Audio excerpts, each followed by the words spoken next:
Bei der Suche nach dem vermissten Tauchboot im Atlantik gibt es möglicherweise eine Spur. Suchteams hätten mehrfach Klopfgeräusche registriert, so übereinstimmende Medienberichte. Das Boot war am Sonntag mit 5 Menschen an Bord zum Wrack der Titanic aufgebrochen. Kurze Zeit später brach der Kontakt ab. Der Sauerstoff an Bord dürfte noch bis etwa morgen Mittag reichen.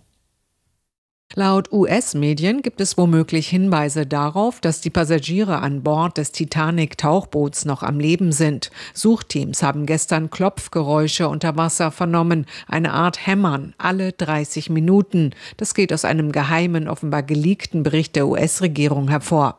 Ein kanadisches Flugzeug hatte gestern Sonarbojen im Nordatlantik abgeworfen, an der Stelle, wo das Wrack der Titanic in 4000 Metern Tiefe auf dem Meeresgrund liegt.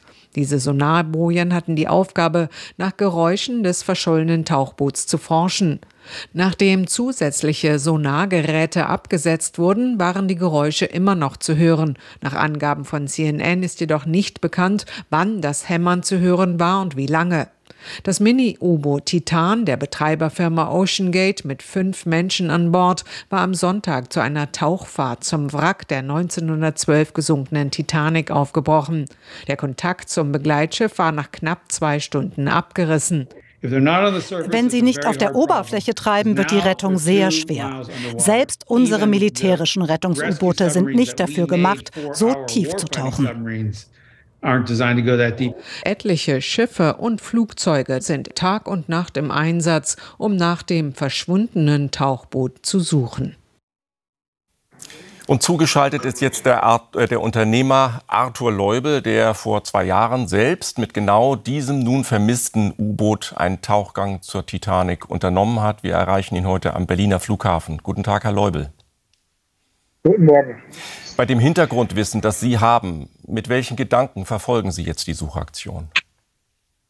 Ja, ich verfolge das sehr intensiv. Einmal war ich ja selber mit dabei, aber zum anderen, weil ich 2 Personen, die an Bord sind, persönlich kenne, die auch seinerzeit mit mir im Tauchgang im U-Boot waren. Was bedeutet das emotional für Sie? Da ist es Anspannung, es ist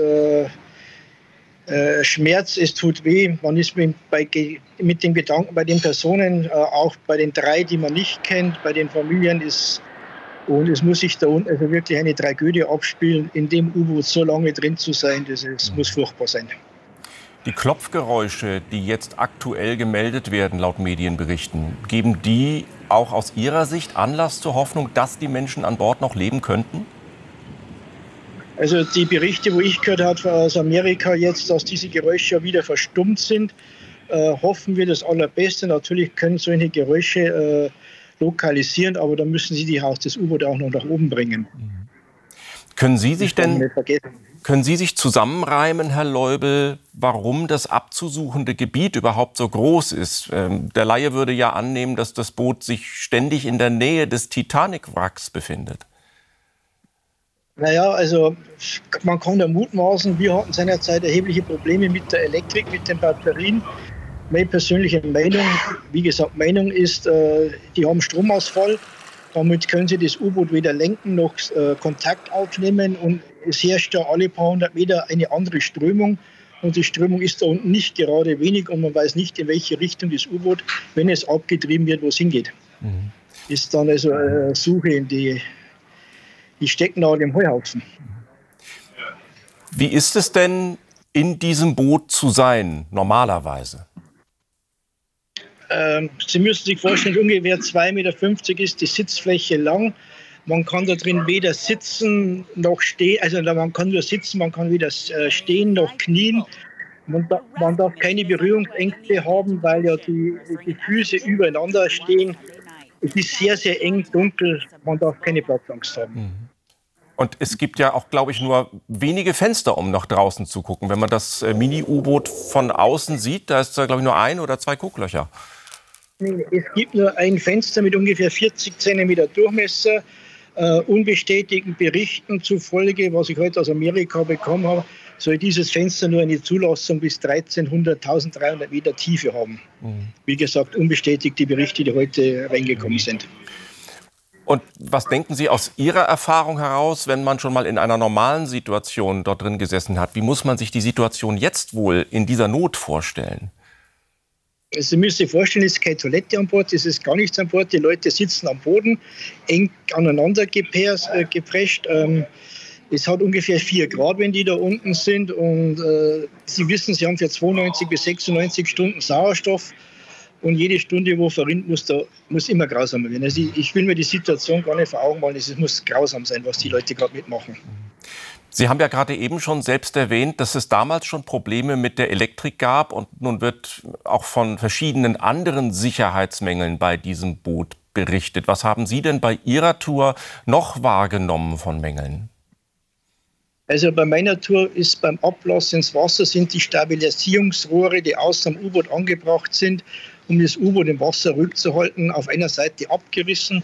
Wir sind wieder ans Schiff zurückgezogen worden und die Rohre wurden dann relativ einfach von außen mit Kabelbinder wieder neu befestigt. Und das hat also ist schon ein bisschen zeitweise der Gedanke, dass es ein bisschen primitiv war. Ja. Hatten Sie dann keine Sorge, da wieder an Bord zu gehen? Nicht wieder. Wir sind während der Reparatur im U-Boot geblieben. Wir waren also damals 10,5 Stunden da drin, weil wenn wir das U-Boot geöffnet hätten, rausgegangen wären, hätten wir das Zeitfenster verpasst und hätten nicht mehr tauchen können. Ja. Und Sie hatten keine Sorge, dann wieder abzutauchen? Nicht wegen dieser Sache. Die erschien mir relativ gut repariert. Nein, da waren wir so angespannt, habe ich ehrlich gesagt keine Bedenken gehabt damals. Gesteuert wird da angeblich mit dem Controller einer Spielekonsole. Dabei wird ja andererseits viel Geld von den Touristen an Bord verlangt. Haben Sie eine Erklärung dafür, Herr Leubel, warum da offenbar professionelle Ausrüstung fehlt und an der Sicherheit gespart wird? Ich glaube, das ist eine reine Kostenfrage, weil bei mir da damals, ich habe 2017 gebucht, waren es $110.000. Heute rufen Sie ja $250.000 auf. Und ich glaube, es ist eine reine Kostenfrage, um das sicherer zu machen. Hat man Ihnen denn damals die Tour als sicher verkauft? Man hat uns die Tour als sicher verkauft, wobei ja die ersten 2 Touren ausgefallen sind, weil das erste U-Boot ja nicht funktioniert hat. Wir haben ein neues U-Boot gebaut. Ist es richtig, du musst Verträge unterschreiben, wo drin steht, es kann mit Tod enden, wie bei jeder Operation, das mehrfach unterschreiben. Du musst den Veranstalter freistellen von jeden Haftungsansprüchen. Also im Nachhinein betrachtet, das war schon Himmelfahrtskommando. Mhm. Gerade bei dem, was Sie jetzt so schildern, bei den ganzen Hintergründen, warum macht man so etwas? Warum steigt man da an Bord? Ganz klare Aussage, man muss verrückt sein. Abenteuerlustig und dazu verrückt. Mhm. Vielen Dank für das Gespräch, Herr Leubel. Gerne.